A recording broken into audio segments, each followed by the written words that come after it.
You see me enjoying life now, but baby, you just don't know how.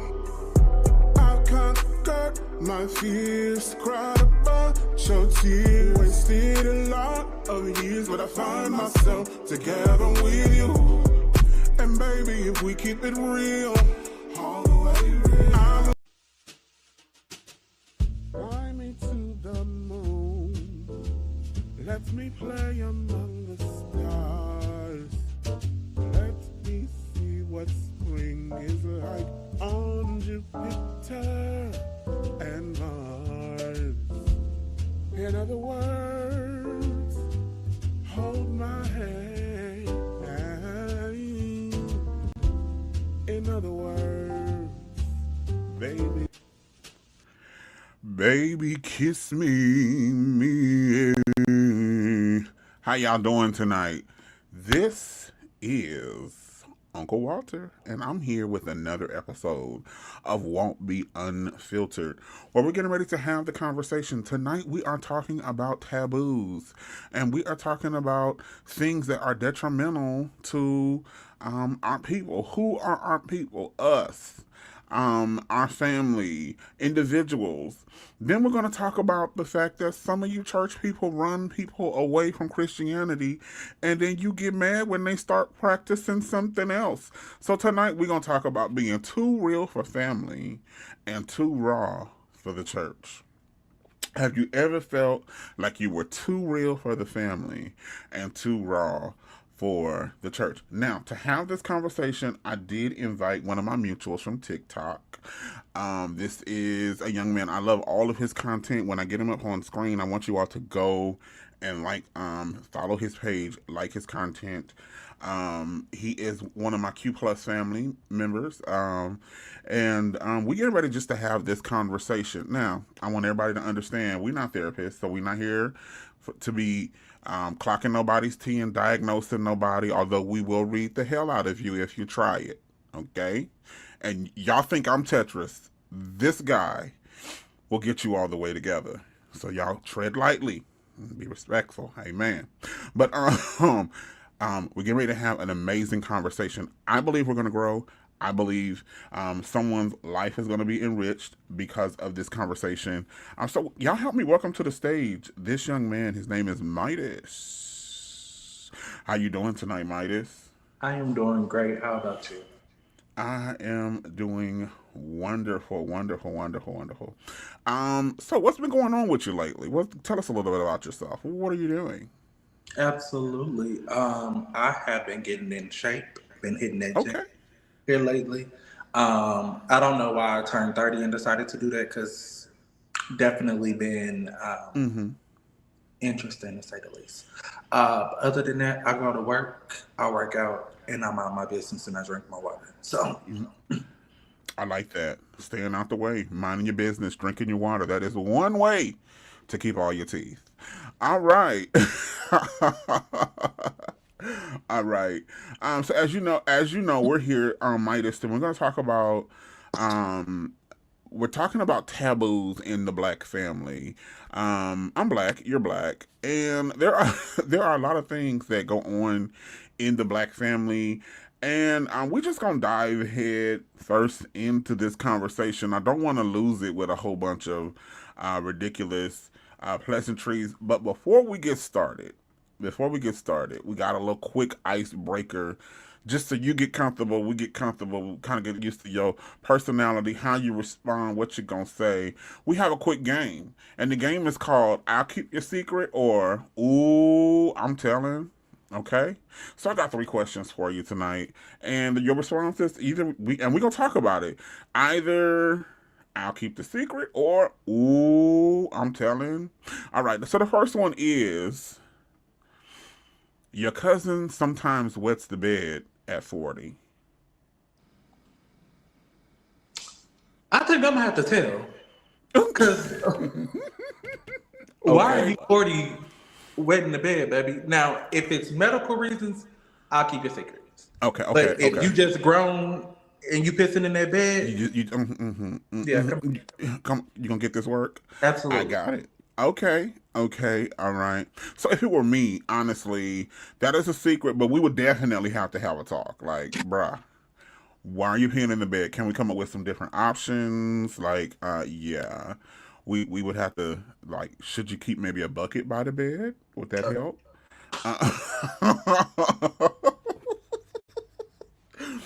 So, your answer to this is, "Ooh, I'm telling." Um, Okay, all right. Okay, all right. How about your best friend cheats on his man? I am going to keep the secret, but please believe you are not going to. You are going to tell. Oh, you're going to tell. Oh, oh, so Absolutely. accountability. I'm going to keep my foot on that neck until you Okay, do. okay, okay. So that sounds like there's a reason why. Why would you make them tell? I feel like it's not my responsibility. I'm not the person that went out here and uh, defiled my relationship. You Hmm. are the person that did it. So you are the person that needs to take accountability for it, and you need to own up for it so that y'all can move forward and either together or apart. Okay, But you're gonna do that. That's your job, not mine. okay, okay. I like it. It's accountability. It's something that people swear we don't do nowadays. They swear nobody holds anybody accountable, and I'm with you. I'm with you.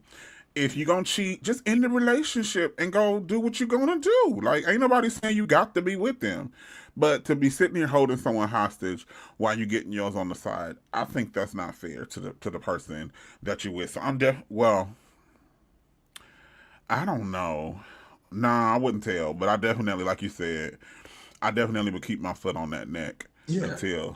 until they told. Absolutely. So I'll keep the secret ish, but the secret will get out. Okay. All right, here's the last one.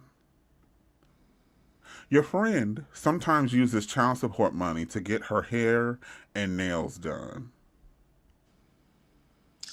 Again, something that I don't feel like I should tell. So I can keep the secret, but again, we're going to have this conversation. What are you doing, Okay. baby? Okay. Okay. All right.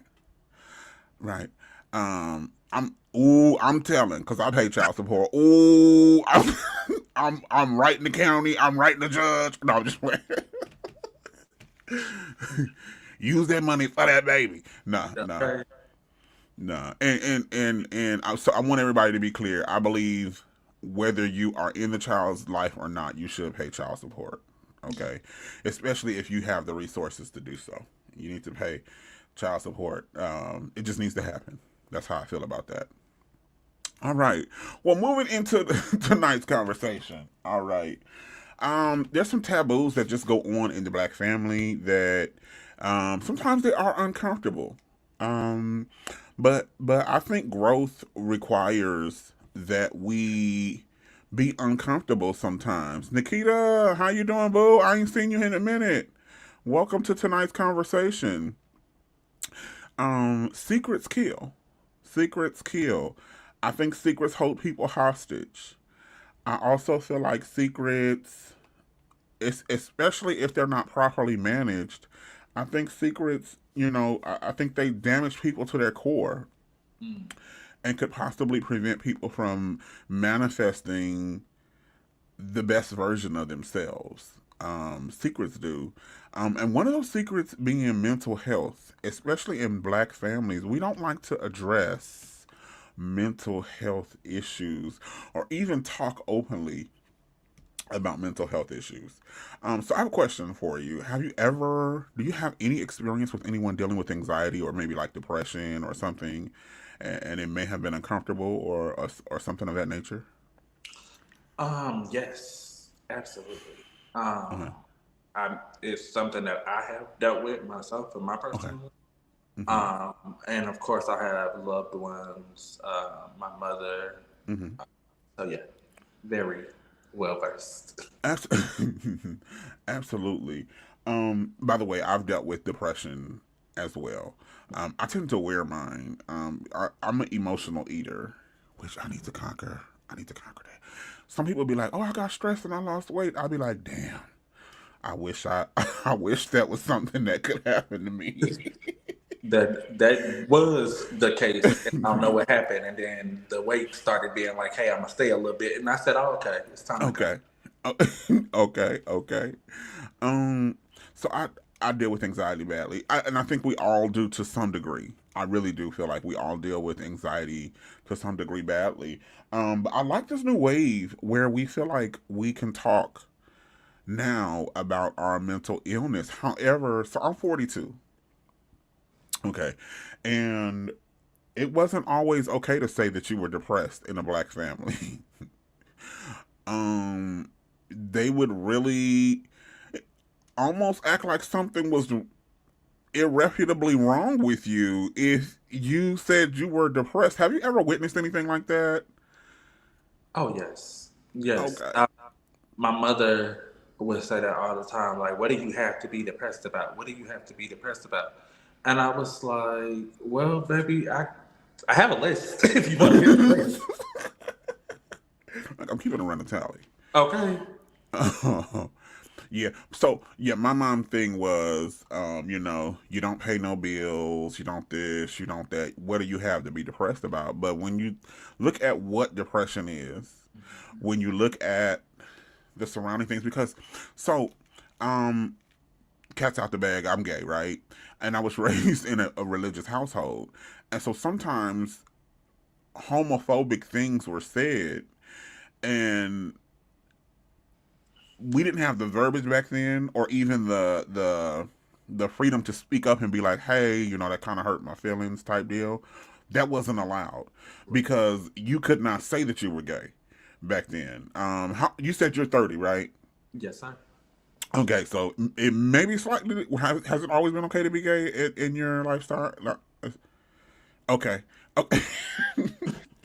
I know we're getting to the place where people are able to say it's always been a thing, but growing up for me, it was not always a thing. Like you could not be gay and black. You know, I will say this. I think that in my age bracket, I live in a very interesting time because Mm-hmm. I think that I have been able to live through like beforehand where it was absolutely not okay and it was very Okay. taboo, very whoa. To being like, okay, we're getting more into like the acceptance. I'm walking in my truth. I'm doing the things, and Mm-hmm. then as I feel like now, where yeah, of course it's okay, and now we are yelling into the rooftops. We are Right. proud. We're Right. loud. Right. Yeah. Absolutely. Absolutely. And I think that the dealing with depression, back to my, what I was saying is you have to internalize a lot of the stuff that was said externally, because you couldn't be like, well, hey, I'm gay. I'm gay. You're actually talking about me, right? Right? You couldn't actually say that. So you had to internalize it. And then sometimes they just didn't realize a lot of times what they were saying. Now people are saying people are overly sensitive, but I don't think that it's that. Um, I don't think that it's people are overly sensitive. I think people are just now comfortable speaking up. Yeah. So now we're playing catch up. So now you realize you've been stepping on their toes for 30 years, and now you have to play catch up. It's not okay now, to make crazy jokes because I'm on medicine. It's not okay to make me feel like, I'm whatever because I go see a therapist. Right. It's not okay to just happenstance there nonchalantly make these jokes. Take your crazy ass. That's not okay anymore. Right. Because whereas that was funny 10, 20 years ago, now I have the verbiage and the tools to tell you, hey, you know what, that hurts my feelings. I feel some kind of way about that. Can Yeah. you not use that language? Right? I'm so kudos to the growth in the black community, right? But there's still that stigma a lot of times when it comes to mental health and um, the black community. Um, they always try to find a reason why. A reason why. And my thing is, ain't nobody PhD'd. You ain't been in nobody college. You dropped. I at least got a high school diploma. You dropped out of school. How the hell are you telling me any empty thing about about? Amen. about this. Um, so I think that's something, and I think this brings on our next taboo, which was generational trauma. Mhm. Something we kind of talked about a little bit before we went live was generational trauma. Sometimes people don't understand two things can be true. Right. Two things can be absolutely true. You could have an absolute great parent, right? They did great things, but then they also did some really screwed up things as well that created issues for you, right? And sometimes they don't want you to address the messed up stuff because it makes them feel uncomfortable. What are your thoughts on that, Midas? I think that what you said was so perfect is that two things can be true.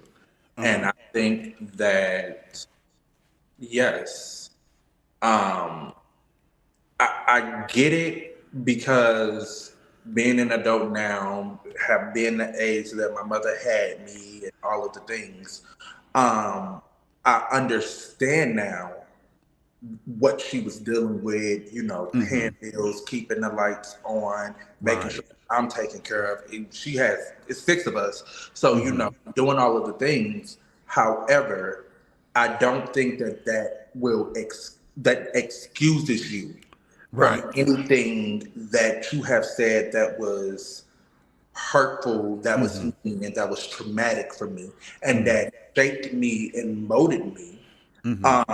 for, I would say, I don't want to say for the worse, but definitely not for the better.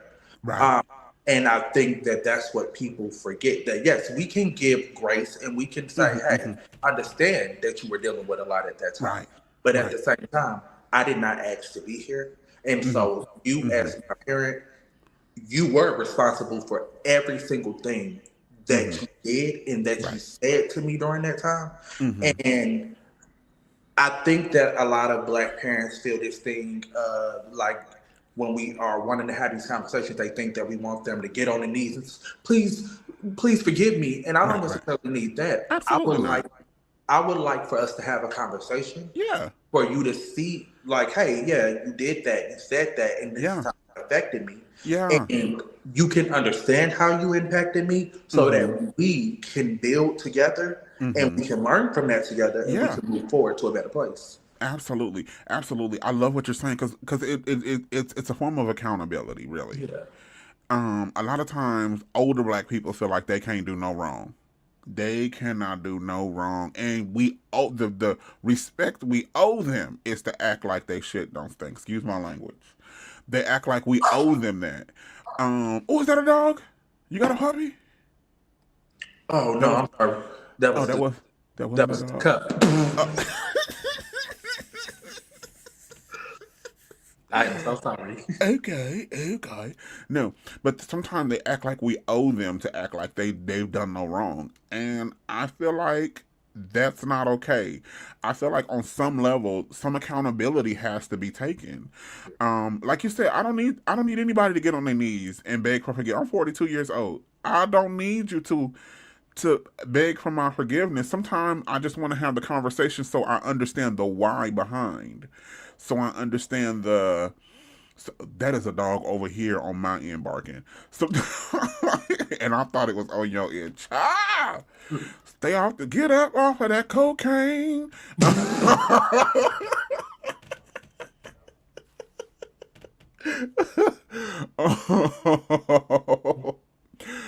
Sometimes it's in the conversation where healing takes place, and I always say sometimes healing starts with feeling heard. You want to feel like you've been heard.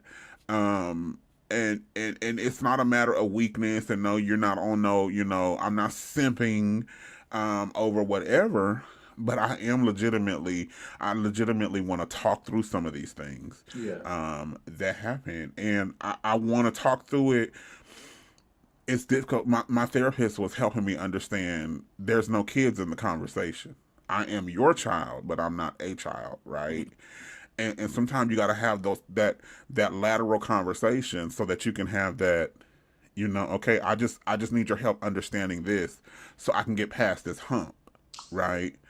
Right. Not saying you're a bad person. You were a great person. You were a great parent. But can you help me understand this one thing? Yes. Absolutely. And then we get to the whole sexuality and gender identity. Can I be honest with you before we go into this conversation? This Yes. part of the conversation. So I'm comfortable with the whole gay thing, obviously, but I'm becoming more comfortable with the whole pronoun thing. Mm. The them, they, the the sometimes, and this is gonna sound unbelievably ignorant and check me. Sometimes when they say they want to be addressed as she and her, but they don't necessarily have that appearance. Hmm. So it's a learning. It's to me, it's a learning curve for us all. And in all my doing, I do want to be respectful to them. But I feel like in the black in the black community, it's almost like get up out of here with that bullshit. It's almost like a shutdown completely when you start talking about sexuality and gender identity. What are your thoughts on that, Midas? And I feel like he can articulate this way better than I can. Yeah. I think that what is important is that these thoughts and these feelings have been here. Mm-hmm.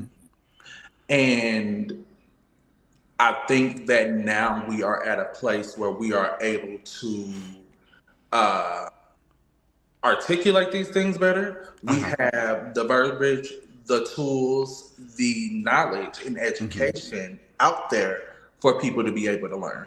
Right. I definitely understand what you mean when you say that, like, oh, like when somebody goes by she pronouns, but they do not look like that. I Right. have Right. a group of friends, and all of us, like, we are, three of us have facial hair. Uh huh. Uh huh. The Uh huh. person that does not and that presents feminine, uh, Mm-hmm. he still goes by he, him pronouns. Mm-hmm. But the Mm-hmm. rest of us, I am what is called gender fluid. I don't care what pronouns you call me, like whatever you feel Okay. comfortable with.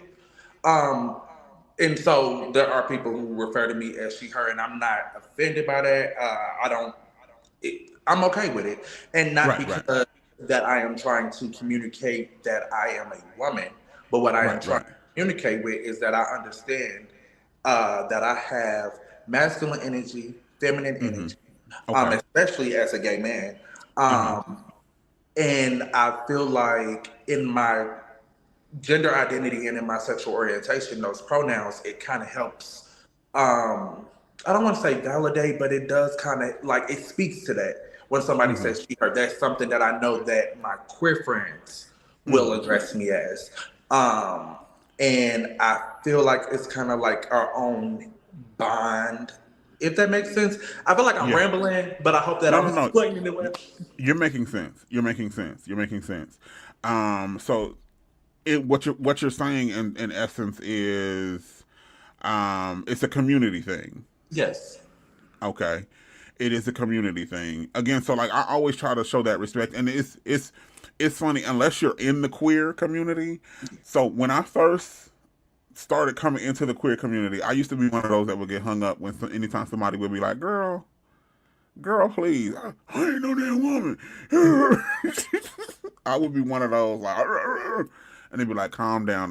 They know you're not a woman. They just having that conversation, and it's crazy because now that I've been here a few years, I was just on a live with a mutual on TikTok, and we was just throwing that word around so freely. Girl, shut up, child, please. Like, it's a level of comfortability. It's a community thing. I'm also gonna say it's a respect thing. So um, when I do have friends that want to be addressed, with feminine pronouns, I respect it. I don't have a problem with, respecting, them, they. I don't quite understand it all, so I don't quite understand the working of it all. But I've learned to wait. I don't understand it, but I've learned to respect it, right? And that's kind of the approach I take with a lot of things in life. If I don't quite understand it, and it's not harmful to anybody, and it's not going to cause death con, you know, the World War 55. I've learned sometimes it's just best to shut up and just respect that person, their boundaries, their rules, because you know there are differences between boundaries and rules. Respect their rules, especially if you want to be in their space. Um, and then just keep it pushing. So I definitely like that. The last taboo we want to talk about is questioning religious traditions. Questioning religious traditions. I want to open this by sharing a quick story, and then we'll go from there if you're okay with that. Absolutely. So, as you know, I pastored for y'all. This has been a long time. I'm gonna say I pastored for 15 years, between 15. Yeah, I pastored for a long time. Damn it. And I no longer pastor, and I quit pastoring, and then I found myself outside of church altogether. Right, no longer in church, no longer going to church. Some of the best sleep I got in my life was on Sunday morning. between, between 9 a.m. and 12 noon. It was so bad. Like, I would be calling, because I know singers. I'm a singer. And I would be calling them at like noon, like, hey, you want to go to brunch? They're like, as soon as we get done with church. I'm like, nah, I'll be done. I'll be done on my way home by then. Like, um, and the reason why I found myself outside of church is because in church, a lot of them wanted me to feed into the respectability politics. A lot of them wanted me to feed into. I'll just put it like this: a lot of them wanted me to lie and play the part, to please the people, Mm. play the part of a straight man, to please the people. And I found myself outside of church. Well, while I was outside the church, I came across other avenues of spirituality, and I found out that God is truly in all. Um, all things were made by Him. Without Him, nothing was made that was made. Not to be overly church. I know you told me you're not churchy like that, but I started finding God in African spirituality. Mm. I started finding God because I have a friend who reads tarot cards, Mm. and they do it with pure intention, right? And I think that it's the intent that matter. Well, when I started to be okay with these things, like these are not things that I necessarily do, but I'm okay with it. Again, I don't have a problem with it. You do what you do. Um, it then became a problem for the church people that kicked me out and said I was not allowed to come anyway. Right? You're not allowed to come to church anyway. You're not allowed to be a part anyway. But now you have a problem that I'm okay with my brother reading my tarot card, or them giving me a an astrology reading, or reading my chart or whatever. But so I kind of want to hear, I kind of want to unpack this with you. Yeah. So in order for me to get to that place, I have to accept the fact that they kicked me out. The church kicked me out, right? Mm. And okay, so I can't go there, but I want to connect with the divine in some way. I want to connect with the divine some way. And then they got mad at me once they found out I found peace over here. And I still believe in God, still believe in Jesus. I just believe that I believe that Jesus is the way, but I believe we have to start looking at the isness of Jesus instead of the avatar that Christianity gave us. But what are your thoughts when you hear me say all of this? What are your thoughts? And you can go Um, ham, go ham, go ham. Let us have it. I think that like that is oftentimes what happens. It's that we are told, Mm-hmm. yeah, maybe sometimes directly, but oftentimes indirectly, that we are not welcomed in the space of Right, church. right, And right. we hear that by the pastor getting up, speaking out directly against, so for me being gay. Uh huh. Um, speaking out directly against homosexuality. I remember I had a pastor that was like, "Why would you want somebody with your same roughness and a woman with her same softness?" And I remember sitting in church, being in middle school, like,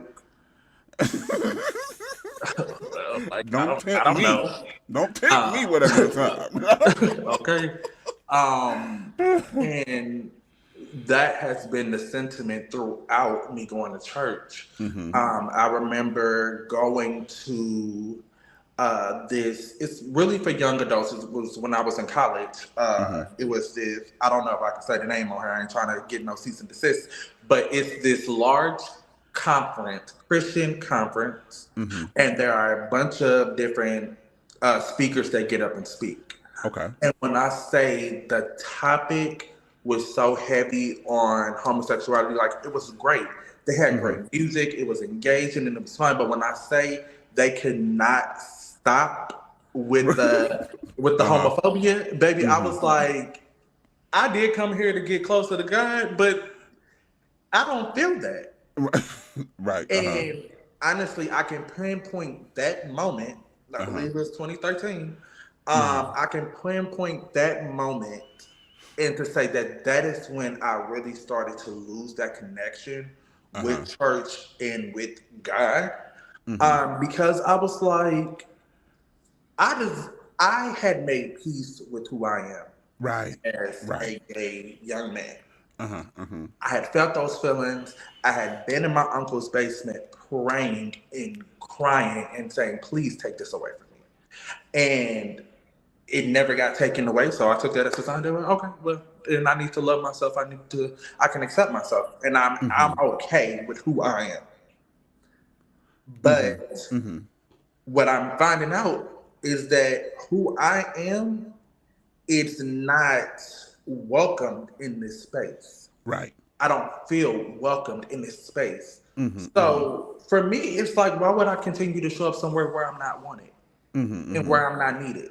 Mm-hmm. Mm-hmm. Um, so I get it 1,000,000%. Uh-huh. And I think that through experiencing church people, Mm-hmm. Okay. Okay. that is what really did it for me. Okay. Because ex- telling me that God loves me Uh-huh. no matter what, that God wants me to go to church. He wants this relationship with me. But then in the next breath, telling me that I'm an abomination and I'm going to go to hell Right. because I Right. am who I am. Mm-hmm. Those two things don't, They they don't. don't equal the same each other. They Right. don't Right. Right. do The this. him ain't Han. Right. Yeah. Yeah. So I found myself being so confused and so lost. And I just ended up saying, you know what? I don't want to be anywhere where I'm not wanted. I don't want to Right. be anywhere where I'm not needed.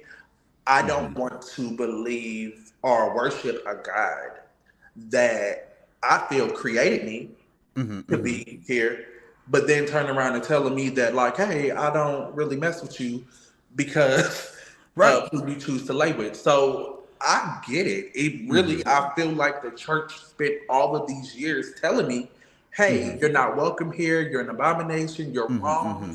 We don't need you here. Mm-hmm. And Mm-hmm. so I believed it, and I started moving my life according to that. Right. Right. Well, I wanna because I started going back to church, y'all. Cats out the bag, cats out the bag. I started going back to church, but my pastor knows that I'm gay, Mm. right? Like he so knows that I'm gay that he wanted to make sure I told my ex-wife that I was gay and that there was no chance of us getting back together. Why? Because I'm gay, right? Right. So he and just earlier this week, and I don't want to just paint him as somebody like he ain't just out here, willy nilly or whatever. He was this week. He was challenging all of us to be ethical with our decisions with whoever we lay with. In other words, you shouldn't be a straight hoe. You shouldn't be a gay hoe. Right? Like respect your body. Mm. I think the church has come a long way in these areas. For me, I need again, I need someone who understands that this is not a spiritual matter. This is a humanity matter, right? This is a part of who I am, right?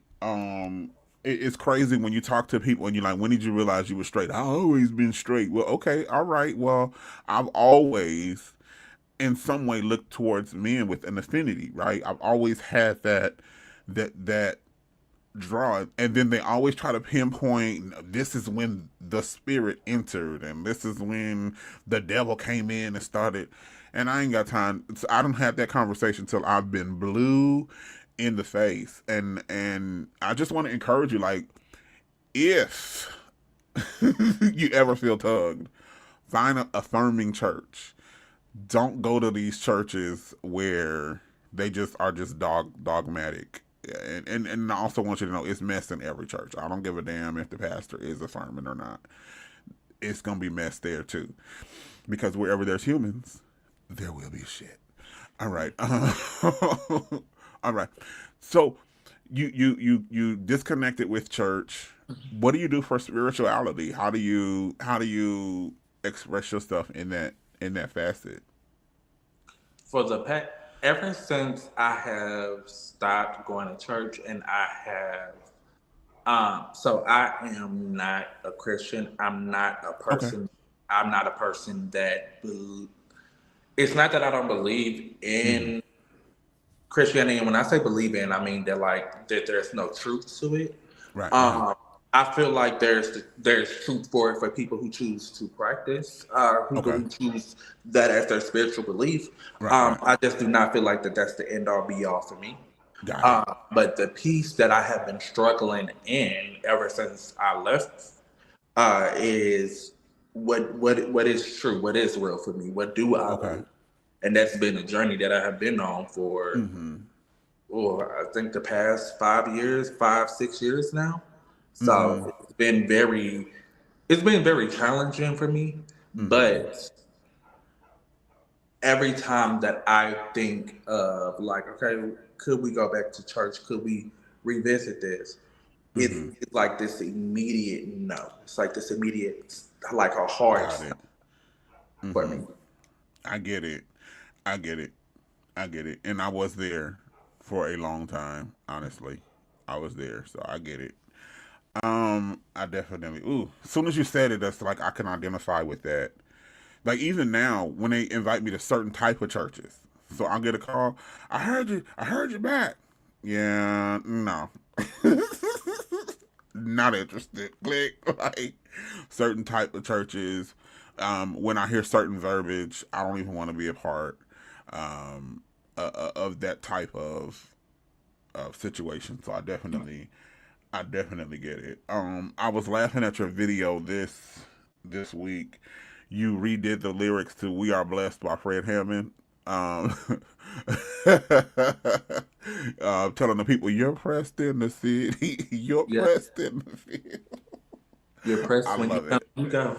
I love it. And just a word of encouragement: you'll find your peace, bro. Whether it be in church or not, you'll find your peace. Period. Like, Okay, so some last things. Some last things. We kind of talked about the taboos that go on in the family. We talked about maybe having some tough conversations with parents, right? yeah, About different things and wanting them to take accountability. So I have this thing I ask all my guests whenever we have these type of conversations. Um, and I just want to extend this same question to you. What is an example of how you would start a fruitful conversation with your mother or your father regarding something that was traumatic in your childhood? How would you set the scene?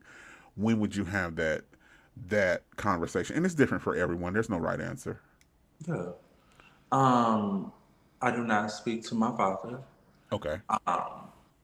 so I don't. I couldn't imagine a time of speaking to him because, um, for me, I Mm-hmm. think that like there's just such a lack of emotional intelligence and emotional um, accountability. Okay. So I wouldn't, I couldn't even imagine that conversation Mm-hmm. with my mother. throughout the years we have had conversations. Mm-hmm. Um, but the way that I would start, me and my mother, we just have this open conversation, Mm-hmm. and I would just, hey, mom, can I talk to you about something? Okay. Um, and I will start to give an example of this and say, hey, this is the thing that happened. Mm-hmm. This is the way that it affected me, and this is the way that it is still showing up for me Mm-hmm. today. Okay. Mm-hmm. And I would invite her to say, do you remember what I'm talking about? Do you know what I'm talking about? Mm-hmm. Kind of see what her response is from there, and then if I feel like she's starting to get defensive, I would be like, okay, you're not ready for this conversation, and that's fine. Right. Because I'm not going to argue with you Mm-hmm. over my truth. Right. Right. Right. And it is okay if you have a different truth, but I'm not going Mm-hmm. to argue with you over mine. Mm-hmm. So if the conversation is going a different direction, I can say we can stop it. But if the conversation is being progressive, you keep that conversation going, and I would let her know that, like, hey, I'm not here to blame you. I'm not here to shame you, Mm-hmm. but I want us to be able to have a conversation so Mm-hmm. that so that we are being transparent with one another, and Right. we're not going to be here forever, and I don't want to. I Right. could be gone tomorrow, you could be gone tomorrow, and I don't want either one of us to leave this earth uh, without saying the things that we need to say. Right. Right. So I I definitely agree with that. So I've helped raise my nephews and nieces, right? And they're in Mm. their 20s, and some of them are almost in their 30s. My God, I'm getting old. God damn it. But sometimes when they come to me with things, right, and they'll say that I said something to them when they were a kid, and I'll be like, I don't remember it like that, right? I don't remember it like that. But one thing I've learned now, when I was younger, I would argue them down like, I ain't said that. Use a lie.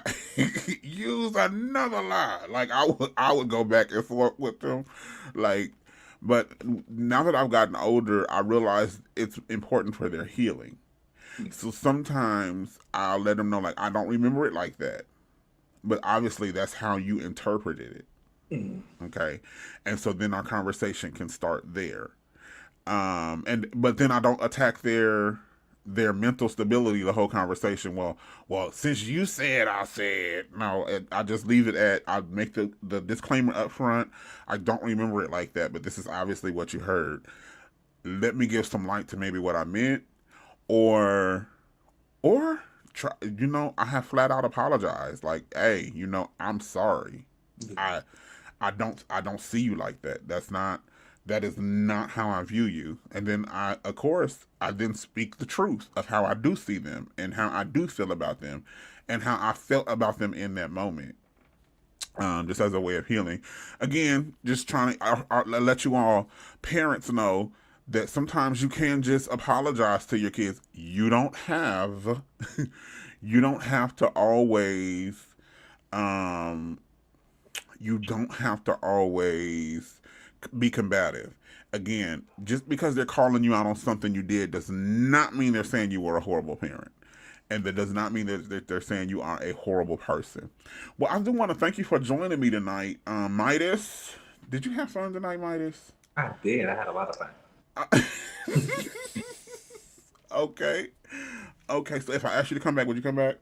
Of course. Awesome, awesome, awesome. Because I got an idea. I definitely want to try to get you back for another episode. So how can the people find you on social media, and how can we support you as a creator? Absolutely. You can follow me on my main TikTok account at King Midas 95. Mm-hmm. It's spelled K, the number one, MGMIDAS 95. Um, as of right now, that's the only thing you should follow me on, because I ain't doing nothing on nothing else that I would be proud to be announcing to the masses. Uh, Okay, okay. but yes, please go over, support, like, comment. This fall, I will be bringing back my Monochromatic Monday series where I do monochromatic outfits every Monday. I had a lot of fun doing it last year, so I'm excited to bring it back. Absolutely. Thank you, Christelle. Thank you, Mom. Um, Absolutely. I can't wait. Yeah, the monochromatics, I've always kept up with the monochromatic Mondays. So we can't wait till you bring those back. I thought so. I thought you was giving us a little taste of the monochromatic. You did your do rag and your favorite robe combination. I said, okay, is he bringing it back? But it was another video. And So honestly, that's how it started. Me doing the do rag and the robes and everything uh like that. And then I was like, oh, this would be cool. huh. So definitely what started it. But Mm-hmm. officially this fall when it started getting a little chilly outside, we start Okay. weighing. I got y'all. Got you. So get over there to TikTok. Please like my voice page. Follow. Be respectful and all things of definitely. I want to guarantee you, if you follow his page, he will make you think on some topics, and he will force you to look yourself in the mirror sometime and face your own bigotry. And this is coming from a gay guy. Sometimes he would challenge me, and I would have to become more comfortable with myself. Sometimes you have to look at your own self in the mirror, right, and realize the problem ain't everybody else. You the problem, right? Right. And so, yeah, get on over there to TikTok.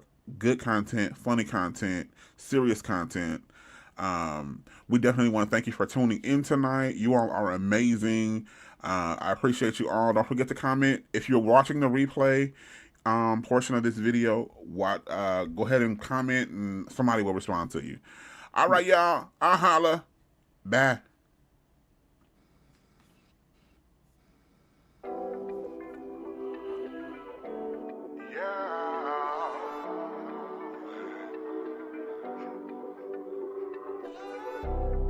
You see me enjoying life now,